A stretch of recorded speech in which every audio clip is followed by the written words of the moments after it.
अरे मुझे काम के लिए देर हो रही है। शेफाली, त्रिशा, जल्दी खाना लेकर आओ ना। ओह नो, इस शर्ट का बटन भी अभी टूटना था। सुनैना, इसका बटन लगा दो ना।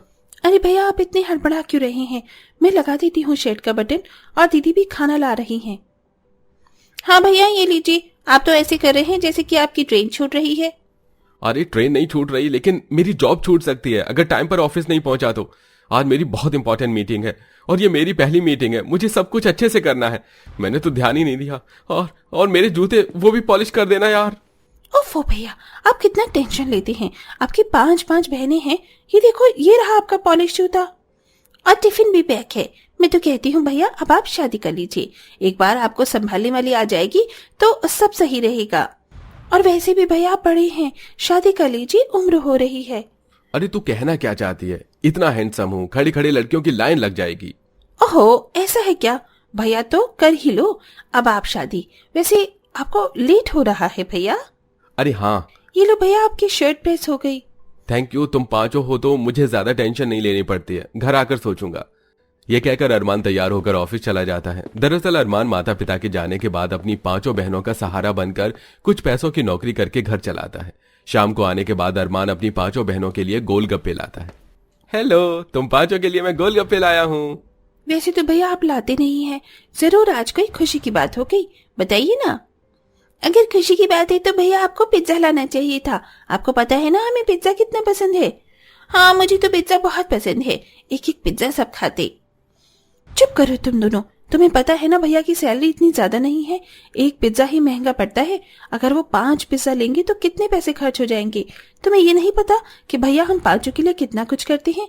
घर चलाना आसान बात है क्या? तुम दोनों की तो फरमाइश ही पूरी नहीं होती कभी। अरे छोटी, कोई बात नहीं, वो दोनों छोटे हैं, उनका ये बोलना जायज है। अभी मेरे पास पैसे नहीं थे इसलिए गोलगप्पे ले आया, वरना कुछ और अच्छा ले आता। वैसे सर ने कहा था अगले महीने मेरी प्रमोशन हो जाएगी तो मैं तुम्हें पिज्जा जरूर खिलाऊंगा। भैया, अब तो आपका प्रमोशन भी हो जाएगा, तो प्लीज हमारे लिए भाभी ले आइए। हम आप दोनों को इतना परेशान नहीं करेंगे। हाँ प्लीज भैया, ले आइए। वही, मैं भी काम करके थक गई हूँ। भाभी आएंगी तो उनके हाथ का खाना मिल जाएगा। ठीक है, आ जाएगी तुम्हारी भाभी, पहले मिले तो। ऐसे ही दिन गुजरते हैं। अरमान का ऑफिस में प्रमोशन हो जाता है और ऑफिस की एक लड़की उसे पसंद आ जाती है जो कि मिडिल क्लास फैमिली से थी। अरमान को वैशाली पसंद आ जाती है और 2-3 महीने बाद आपसी समझदारी से दोनों एक दूसरे से शादी कर लेते हैं। जहां पांचों नंद अपनी भाभी का गृह प्रवेश करती हैं, उन पर फूल बरसाती हैं। ये आखिरकार हमारी भाभी आ ही गई। अब सब अच्छा होगा। आइए भाभी, अंदर आइए। भाभी, इस छोटे सी कमरे के ससुराल में आपका स्वागत है। क्या एक कमरे का ससुराल?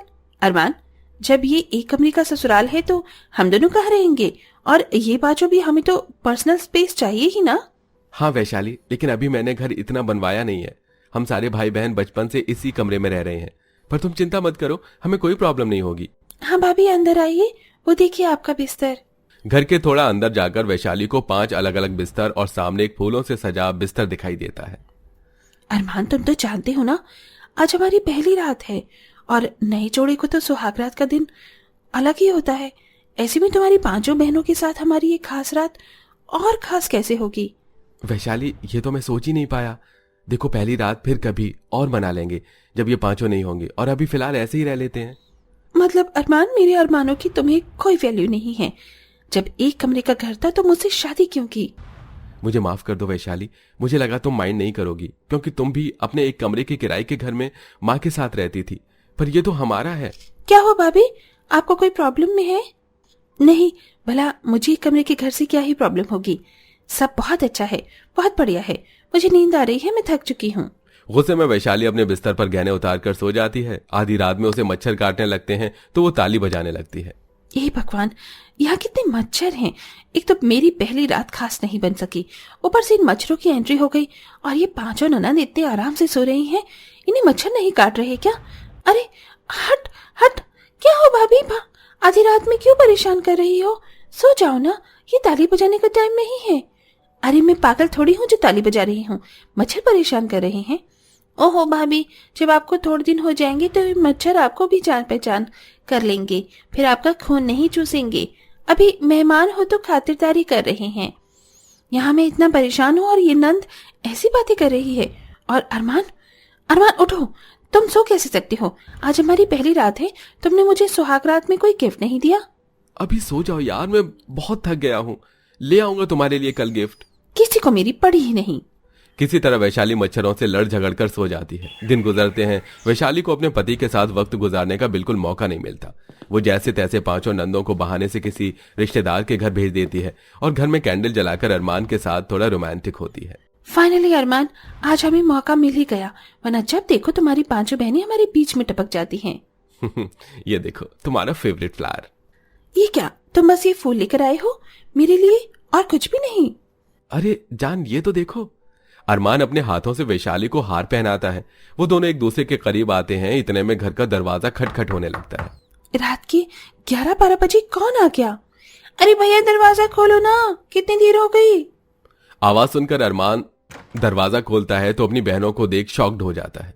अरे इतनी रात को तुम पांचों घर कैसे आई? भैया मैंने रावी और कुंजन को रोकने की बहुत कोशिश की, लेकिन ये नहीं माने। चाचा चाची के घर से 10 बजे ही निकल गए और हमें इतनी रात को आना पड़ा। कर दी इन पांचों ने फिर से मेरी सुहागरात खराब। जरा सा टाइम नहीं देती, दिन में भी अपने भाई से चिपकी रहती हैं और रात को भी। ऐसा क्या हो गया शेफाली की इतनी रात को आना पड़ा? कुछ हो जाता तो? अरे भाभी, आपको चाचा चाची की हरकत नहीं पता। गर्मी में सुला रहे थे और मच्छर बहुत थे, इसलिए हम आ गए। हमारा एक कमरा कैसा भी हो लेकिन घर तो है, इसलिए आ गए। सॉरी वैशाली, फिर कभी। ठीक है, तुम पांचों अंदर सो जाओ। अरे वाह, घर तो बहुत अच्छा सजाया है भाभी। आपने, लगता है आप हमारे बिना दोनों पार्टी कर रहे थे। चुप कर रावी, तो बहुत बदमाश हो गई है, सो चुपचाप। इस बात से वैशाली का मुंह बन जाता है। पांचों बहनें सो जाती हैं। अरमान वैशाली को मनाने की कोशिश करता है लेकिन वो नहीं सुनती। हफ्ता गुजर जाता है। वैशाली और अरमान को एक दूसरे से साथ जरा सा भी वक्त बिताने का मौका नहीं मिलता और घर का काम भी ज्यादातर वैशाली को करना पड़ता है। अगर वो रावी और गुंजन से कहती तो वो दोनों घमंडी मना कर दिया करती थी। ऐसे ही एक शाम, रावी कुंजन जरा सब्जी काट दो, मैं फटाफट खाना बना लूंगी। आज बहुत लेट हो गया है, कपड़े धोने में सारा टाइम चला गया। अरे भाभी, मुझसे ये सब काम नहीं होता। आपके आने से पहले हम भैया का बहुत काम करते थे, अब आप खुद करो। हाँ भाभी, मुझे भी नहीं करना, अब आप खुद काम करो। गुंजन, रावी, ये क्या बदतमीजी है? तुमने सुबह भी भाभी की हेल्प नहीं करवाई ना? घर में कोई काम करती हो ना ही और ऐसे बोलती हो। प्लीज शेफाली दीदी, अब आप लेक्चर मत झाड़ो। आपको करना है तो आप काम करो। एक तो जब से शादी करके आई हूँ अपने पति के साथ वक्त नहीं बिताया, उल्टा घर का सारा काम करो और उनकी बातें सुनो। अगर मुझे अरमान का साथ चाहिए तो इन बहनों की शादी करवानी ही होगी। घर की 3 बड़ी नंदें समझदार थीं, इसलिए वैशाली का काम में हाथ बटा दिया करती थी। पर दोनों छोटी नंद बिल्कुल काम नहीं करती थी। रात को घर आने के बाद वैशाली आराम से पांचों नंदों की शादी की बात करती है। तुम ठीक कह रही हो, हमें बिल्कुल भी टाइम नहीं मिल पा रहा और मैं तुम्हारे सब्र की इज्जत करता हूँ।